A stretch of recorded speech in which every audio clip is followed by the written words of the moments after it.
എല്ലാവർക്കും നമസ്കാരം. ഈ വീഡിയോയിൽ നമ്മൾ നാർസോ 20യുടെ ഗെയിമിംഗ് റിവ്യൂ ആണ് ചെയ്യാൻ പോകുന്നത്. ഈ ഡിവൈസിൽ ഏകദേശം 1 മണിക്കൂറോളം ഗെയിം കളിച്ച് കഴിഞ്ഞപ്പോൾ ഞങ്ങൾക്കുണ്ടായിരുന്ന എക്സ്പീരിയൻസ് എന്തൊക്കെയാണ്, അതുപോലെ തന്നെ കോൾ ഓഫ് ഡ്യൂട്ടിയും പെസ്സും ഒക്കെ ഇതെങ്ങനെ നന്നായിട്ട് ഹാൻഡിൽ ചെയ്യുന്നു, ഇതിനെക്കുറിച്ചൊക്കെയാണ് ഈ വീഡിയോ. G85 എന്ന ചിപ്പിനെ കുറിച്ചുള്ള നമ്മുടെ ധാരണ തന്നെ മാറ്റിമറിക്കുന്ന ഒരു പെർഫോമൻസ് ആയിരുന്നു അത്. എന്തുകൊണ്ടാണ് ഞാൻ അങ്ങനെ പറഞ്ഞത്? ഉത്തരം ഈ വീഡിയോയിലുണ്ട്. ഇത് നിങ്ങളുടെ സ്വന്തം ചങ്ങായി ഹാരിസ്. നിങ്ങൾ കണ്ടുകൊണ്ടിരിക്കുന്നത് ആർക്സ് ടെക് ATU. ഇതുപോലുള്ള വീഡിയോസ് ചെയ്യാനായിട്ട് ഞങ്ങൾ ഒത്തിരി എഫോർട്ട് എടുക്കാറുണ്ട്. ആ എഫോർട്ടുകൾ നിങ്ങൾക്ക് സപ്പോർട്ട് ചെയ്യാൻ കഴിയും ജസ്റ്റ് ആ ലൈക്ക് ബട്ടണും സബ്സ്ക്രൈബ് ബട്ടണും അമർത്തിക്കൊണ്ട്. നാർസോ 20യിലെ ഗെയിമിംഗ് റിവ്യൂ ചെയ്യാൻ വേണ്ടി ഞങ്ങൾ 2 ഗെയിംസാണ് സെലക്ട് ചെയ്തത്. ഒന്ന് കോൾ ഓഫ് ഡ്യൂട്ടി മൊബൈലും അതുപോലെ തന്നെ പെസ് 2020. ഗെയിമിംഗ് തുടങ്ങുന്നതിന് മുമ്പുള്ള ആ ബാറ്ററി പെർസെൻറ്റേജ് അതുപോലെ തന്നെ ടൈം, ഇത് രണ്ടും നിങ്ങൾക്ക് നോട്ട് ചെയ്ത് വെക്കാൻ കഴിയും ഒരു വെരിഫിക്കേഷൻ പർപ്പസിന് വേണ്ടി. 84%ലാണ് ഗെയിമിംഗ് സ്റ്റാർട്ട് ചെയ്തത്. ഏകദേശം അരമണിക്കൂർ കോൾ ഓഫ് ഡ്യൂട്ടി മൊബൈൽ കളിക്കാനായിരുന്നു ഞങ്ങളുടെ പ്ലാൻ. അതുപോലെ തന്നെ കോൾ ഓഫ് ഡ്യൂട്ടി മൊബൈൽ ഈ ഫോണിൽ, അതായത് നാർസോ 20യിൽ സപ്പോർട്ട് ചെയ്യുന്ന മാക്സിമം സെറ്റിംഗ്സ് ആണ് നമ്മൾ ക്ലോക്ക് ചെയ്തിരിക്കുന്നത്. പക്ഷേ നിങ്ങളൊരു കാര്യം ശ്രദ്ധിക്കണം, ഇവിടെ മീഡിയം ഗ്രാഫിക്സ് സപ്പോർട്ട് ചെയ്യത്തുള്ളൂ. ഫ്രെയിം റേറ്റ് ഹൈ സെറ്റ് ചെയ്തിട്ടുണ്ട്. അത് എത്രമാത്രം എഫക്റ്റീവ് ആവുമെന്ന് അറിയത്തില്ല, കാരണം ഇതിനൊരു 720p കാറ്റഗറി ഡിസ്പ്ലേ ആണ് ലഭിക്കുന്നത്. നേരത്തെ ഞാൻ സൂചിപ്പിച്ചതുപോലെ ഏകദേശം അരമണിക്കൂർ ഗെയിം കളിക്കാനാണ് ഞങ്ങൾ പ്ലാൻ ചെയ്തത്. അതിൻ്റെ കാരണം എന്താണെന്ന് വെച്ച് കഴിഞ്ഞാൽ, അരമണിക്കൂർ ഗെയിം കളിക്കുമ്പോഴേക്കും ഒപ്റ്റിമൈസേഷൻ പ്രോപ്പർ അല്ലെങ്കിൽ ഇത്രയും, അതായത് നമ്മളെക്കൊണ്ട് പറ്റുന്ന എല്ലാ രീതിയിലും ഗ്രാഫിക്സും ഫ്രെയിം റേറ്റൊക്കെ ഹൈ ആയിട്ട് ട്യൂൺ ചെയ്തിട്ട് കഴിഞ്ഞാൽ തീർച്ചയായിട്ടും ഹീറ്റിംഗ് ഇഷ്യൂ പോപ്പപ്പ് ചെയ്ത് തുടങ്ങും. ഞങ്ങൾ ചെയ്ത Realme 7ൻ്റെ ഗെയിമിംഗ് റിവ്യൂ നിങ്ങൾ കണ്ടിട്ടില്ലെങ്കിൽ ദയവ് ചെയ്ത് അതൊക്കെ ഒന്ന് കണ്ടു നോക്കുക. അതിനുള്ളൊരു കാർഡ് ഇതേ മുകളിൽ വന്നിട്ടുണ്ടാവും. ആ ഫോണിൽ ഏകദേശം അരമണിക്കൂറോളം കോൾ ഓഫ് ഡ്യൂട്ടി മൊബൈൽ കളിച്ച് കഴിഞ്ഞപ്പോഴേക്കും അത് ഹീറ്റപ്പ് ആവാൻ തുടങ്ങി. അപ്പോൾ നേരത്തെ ഞാൻ പറഞ്ഞ സംഗതിയെക്കുറിച്ച് അല്പം കൂടെ വ്യക്തമായിട്ടുള്ളൊരു ഐഡിയ നിങ്ങൾക്ക് കിട്ടാനായിട്ട് ആ വീഡിയോ ഉപകരിക്കും. ഇനി മറ്റൊരു പ്രധാനപ്പെട്ട സംഗതി, നമ്മുടെ ചാനലിൽ ആദ്യമായിട്ടൊരു ഗെയിമിംഗ് റിവ്യൂ നിങ്ങൾ കാണുകയാണെങ്കിൽ യൂഷ്വലി മറ്റ് ചാനലുകൾ ചെയ്യുന്ന പോലെ ഗെയിം പ്ലേ ഇട്ടിട്ട് പുറകിലൊരു BGM മാത്രം ഇട്ട് വെറുതെ നിങ്ങളുടെ സമയം കളയുക, ആ പരിപാടി നമ്മൾ ചെയ്യുന്നില്ല. ഇവിടെ എന്താ സംഭവിക്കുന്നത് വെച്ച് കഴിഞ്ഞാൽ, നിങ്ങൾ സ്ക്രീനിലോട്ട് നോക്കുക. ഓഫ് കോഴ്സ് ഗെയിം പ്ലേ നിങ്ങൾക്ക് കാണാൻ കഴിയും. ഏകദേശം 10 മിനിറ്റിന് താഴെ എപ്പോഴും നമ്മൾ നമ്മുടെ വീഡിയോസിൻ്റെ ഡ്യൂറേഷൻ ചുരുക്കാറുണ്ട്, കാരണം നിങ്ങളുടെ സമയത്തെ ഞങ്ങൾ വിലമതിക്കുന്നു. അതുകൊണ്ട് ജസ്റ്റ് ഏറ്റവും പ്രധാനപ്പെട്ട സംഗതികളായിരിക്കും ഇനി എടുത്തു പറയാൻ പോകുന്നത്. അല്ലാത്ത കാര്യങ്ങളൊക്കെ നിങ്ങൾക്ക് ആ ഡിസ്പ്ലേയിൽ നോക്കി തന്നെ നിങ്ങൾക്ക് മനസ്സിലാക്കാവുന്നേ ഉള്ളൂ. ഇനി വീഡിയോയിൽ ഞങ്ങൾ പറയാത്ത എന്തെങ്കിലും ഒരു വിഷയത്തെക്കുറിച്ച് നിങ്ങൾക്ക് ഒരു ഡൗട്ട് ഉണ്ടെങ്കിൽ താഴെ കമൻ്റായിട്ട് അത് ചോദിച്ചാൽ മതി. ഞങ്ങളോ അല്ലെങ്കിൽ ആർക്സ് ടെക് ATU ഫാമിലിയിലുള്ള ആരെങ്കിലും നിങ്ങൾക്കൊരു റിപ്ലൈ തന്നിരിക്കും. ഇനി നാർസോ 20ൻ്റെ ഗെയിമിംഗ് പെർഫോമൻസ് എങ്ങനെ ഉണ്ടായിരുന്നു എന്ന് പറയാം. ശരിക്കും എന്നെ ഞെട്ടിച്ച് കളഞ്ഞു. എന്നെ മാത്രമല്ല, ഞങ്ങളുടെ ടീമിലുള്ള എല്ലാവരും ശരിക്കും ഞെട്ടിപ്പോയി. എൻ്റെ കാരണം എന്താണെന്ന് വെച്ച് കഴിഞ്ഞാൽ, നാർസോ 10ലെ ഗെയിമിംഗ് റിവ്യൂ പെർഫോമൻസ് ഞങ്ങൾ കണ്ടതാണ്. അതിൽ നിന്നും ടോട്ടലി ഡിഫറെൻ്റ് എന്ന് പറഞ്ഞാൽ പകൽ വ്യത്യാസം എന്നൊക്കെ നമുക്ക് പറയാവുന്ന രീതിയിലുള്ള മാറ്റം വന്നിട്ടുണ്ട്. നാർസോ 10ൻ്റെ വലിയൊരു പ്രശ്നമായിരുന്നു ഗെയിമിങ്ങിൻ്റെ കാര്യത്തിലുള്ള പ്രത്യേകമായിട്ടൊരു ഒപ്റ്റിമൈസേഷൻ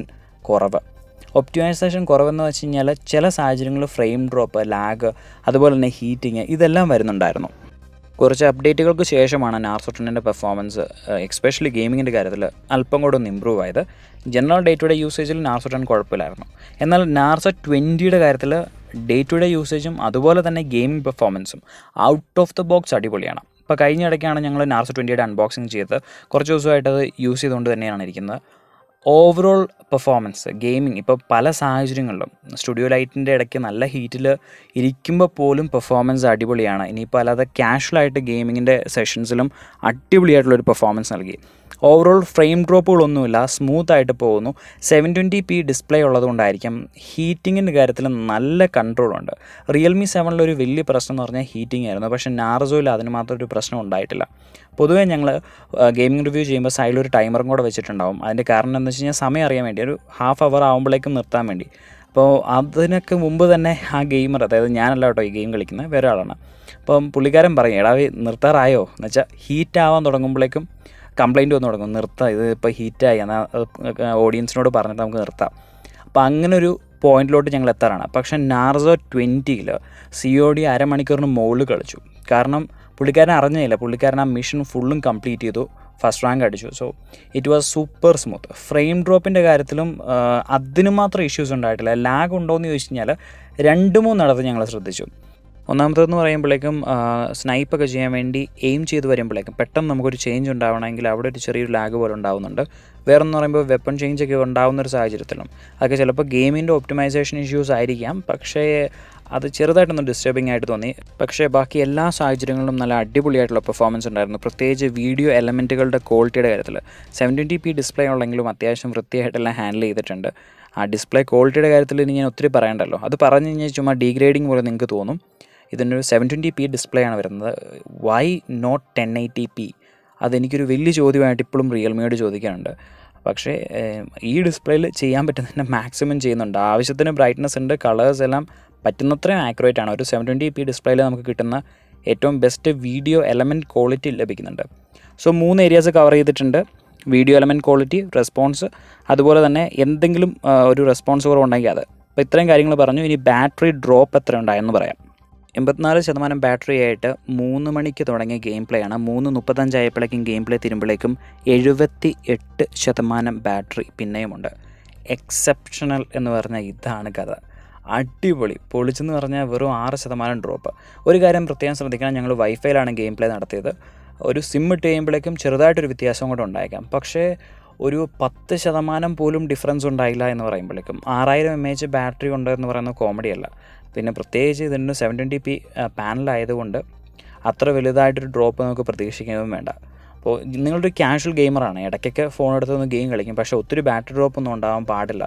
അല്ലെങ്കിൽ ഈ ഒരു ബഡ്ജറ്റിൽ കുഴപ്പമില്ലാത്തൊരു ഗെയിമിംഗ് പെർഫോമൻസ് മതി എന്നുണ്ടെങ്കിൽ തീർച്ചയായിട്ടും നാർസോ ഞാൻ റെക്കമെൻഡ് ചെയ്യും. ഇനി ഹീറ്റിങ്ങിൻ്റെ കാര്യമാണ് അടുത്ത് പറയാൻ പോകുന്നത്. തെർമൽ പെർഫോമൻസിൻ്റെ കാര്യത്തിലും G85 അടിപൊളിയായിട്ട് പെർഫോം ചെയ്തു. പൊളിച്ചു, തകർത്തു, ഞെട്ടിച്ചു. കാരണം ഞാൻ പ്രതീക്ഷിച്ചത് ഹെവി ഹീറ്റിംഗ് ആയിരുന്നു. പക്ഷേ ജസ്റ്റ് ആ ക്യാമറ റിങ്ങെന്ന് പറയത്തില്ല, ആ സ്ക്വയറിൻ്റെ സൈഡിലായിട്ട് ചെറിയൊരു ഹീറ്റിംഗ്, അതായത് മൈന്യൂട്ടാണ്, നമ്മൾ ശ്രദ്ധിക്കത്ത് പോലുമില്ല. ഇനി ഡിസ്പ്ലേ, അതായത് സ്ക്രീൻ ഹീറ്റ് ആവുന്നുണ്ടെന്ന് വെച്ച് കഴിഞ്ഞാൽ ഇല്ല. ഒരു നമ്മൾ ഉപയോഗിക്കുന്നതിൻ്റേതായിട്ടുള്ള ഒരു തെർമൽ ഡിഫറൻസ് ഉണ്ട്, പക്ഷേ അതല്ലാതെ ഡിസ്റ്റർബ് ചെയ്യുന്ന രീതിയിൽ ഹീറ്റൊന്നും ഇല്ലായിരുന്നു. CODയിൽ നിന്ന് വിപരീതമായിട്ട് നമുക്ക് പെസ്സിൽ ഹൈ ഗ്രാഫിക്സും 60 FPS ഫ്രെയിം റേറ്റും കിട്ടുന്നുണ്ട്. അതായത് ഈ ചിപ്പ് കേപ്പബിൾ ആയിട്ടുള്ളൊരു ചിപ്പാണ്, അങ്ങനെ മോശമായിട്ടുള്ളൊരു ചിപ്പല്ല G85. 1 GHz ആണ് ഇതിൻ്റെ GPU വരുന്നത്. പക്ഷേ ആക്ച്വലി ആ GPU എന്ന് പറയുന്നത് G70, G80, G85 ഈ 3 ചിപ്പുകളിൽ ഉപയോഗിക്കുന്നതാണ്. 2 കോറുകളുള്ളൊരു GPU ആണ്. സോ ഓവറോൾ പെർഫോമൻസുകൾ ഇപ്പം നിങ്ങൾ CODയിൽ നിങ്ങൾ കണ്ടതുപോലെ തന്നെ ഇവിടെയും പെസ്സിലും അടിപൊളിയായിരുന്നു. പക്ഷേ എനിക്ക് ചെറിയൊരു കൺസേൺ ഉള്ളതെന്ന് പറയുമ്പോൾ ഇതിൻ്റെ 720p പാനലാണ്. ഇപ്പോൾ പെസ്സൊക്കെ കളിക്കുമ്പോഴേക്കും അവിടെ ഡിസ്പ്ലേ ക്വാളിറ്റി വളരെ ഇമ്പോർട്ടൻ്റ് ആണ്. കാരണം എന്താണെന്ന് വെച്ച് കഴിഞ്ഞാൽ നിങ്ങൾക്ക് മിനിയേച്ചറായിട്ടാണ് ഗെയിം ക്യാരക്ടേഴ്സിനെ കാണാൻ പറ്റുന്നത്. CODയിലൊക്കെ പോലെ ഒരു വലിയ ഗെയിം ക്യാരക്ടറല്ല. ഇവിടെ കുറേ ആളുകൾ അല്ലെങ്കിൽ മിനിയേച്ചറായിട്ടുള്ള പ്ലെയേഴ്സിൻ്റെ ഇമേജസ് ആണ് നമുക്ക് സ്ക്രീനിൽ വരുന്നത്. സോ അങ്ങനെ ഒരു സാഹചര്യത്തിൽ അല്പം കൂടെ നല്ലൊരു ഡിസ്പ്ലേ ഉണ്ടായിരുന്നെങ്കിൽ ബെറ്റർ ആയിട്ടുള്ള റിസൾട്ട്, ബെറ്റർ ആയിട്ടുള്ള ഗെയിം പ്ലേ ഉണ്ടെന്ന് എനിക്ക് പറയാമായിരുന്നു. നിങ്ങളൊരു എക്സ്ട്രീം പെസ് ഗെയിമറൊക്കെ ആണെങ്കിൽ ഈ ഒരു ബഡ്ജറ്റിൽ എനിക്ക് തോന്നുന്നു പോക്കോ M2 എടുക്കുന്നതായിരിക്കും നല്ലത്. കാരണം അല്പം കൂടെ നല്ലൊരു സ്ക്രീൻ പെർഫോമൻസ് കിട്ടും. ഞാൻ പറഞ്ഞതിനർത്ഥം പെസ് ഗെയിം പ്ലേ നാർസോ 20ൽ മോശമാണെന്നൊന്നും അല്ല കേട്ടോ. തീർച്ചയായിട്ടും ഇതിനകത്ത് നിങ്ങൾക്ക് നല്ല ഒരു ഗെയിം പ്ലേ ആസ്വദിക്കാൻ കഴിയും.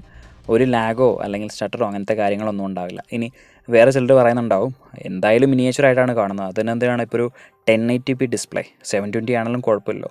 അങ്ങനെ ഒരു ധാരണയുള്ള ഒരു വ്യക്തിയാണെങ്കിൽ തീർച്ചയായിട്ടും നാർസോ 20 നിങ്ങൾക്ക് സ്യൂട്ടാവും. പക്ഷേ അല്പം കൂടെ നല്ലൊരു വ്യൂയിങ് എക്സ്പീരിയൻസ്, അല്പം കൂടെ കളർ ആക്യുറസി, അങ്ങനത്തെ മൈന്യൂട്ടായിട്ടുള്ള സംഗതികളും ശ്രദ്ധിക്കുന്ന ഒരു വ്യക്തിയാണെങ്കിൽ തീർച്ചയായിട്ടും പോക്കോ M2 ഒക്കെ ആയിരിക്കും നല്ലത്.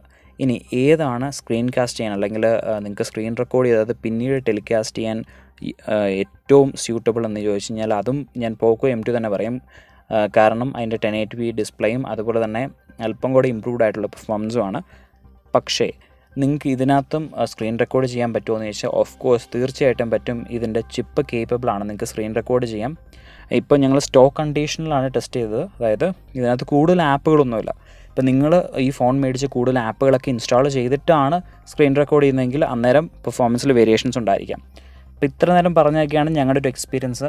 ഇത് നിങ്ങൾക്ക് ഉപകാരപ്പെട്ടിട്ടുണ്ടെങ്കിൽ നിങ്ങളുടെ ഫ്രണ്ട്സുമായിട്ട് ഷെയർ ചെയ്യുക. നാർസോ 20 എടുക്കാൻ ആഗ്രഹിക്കുന്ന ആളുകളുമായിട്ട് ഷെയർ ചെയ്യുക. ഇനി എന്തെങ്കിലും ചോദ്യങ്ങളുണ്ടെങ്കിൽ, അതായത് ഞങ്ങൾ കവർ ചെയ്യാത്ത ഏതെങ്കിലും ഒരു പോയിൻ്റ്, ഒരു ക്വസ്റ്റനായിട്ട് നിങ്ങളുടെ മനസ്സിലുണ്ടെങ്കിൽ ദയവ് ചെയ്ത് അത് കമൻറ്റായിട്ട് ഇടുക. അപ്പോൾ നാളെ ഒരു പുതിയ വീഡിയോ ആയിട്ട് കാണാം. ഇത് നിങ്ങളുടെ സ്വന്തം ചങ്ങായി ഹാരിസ്, സൈനിങ് ഓഫ് നൗ.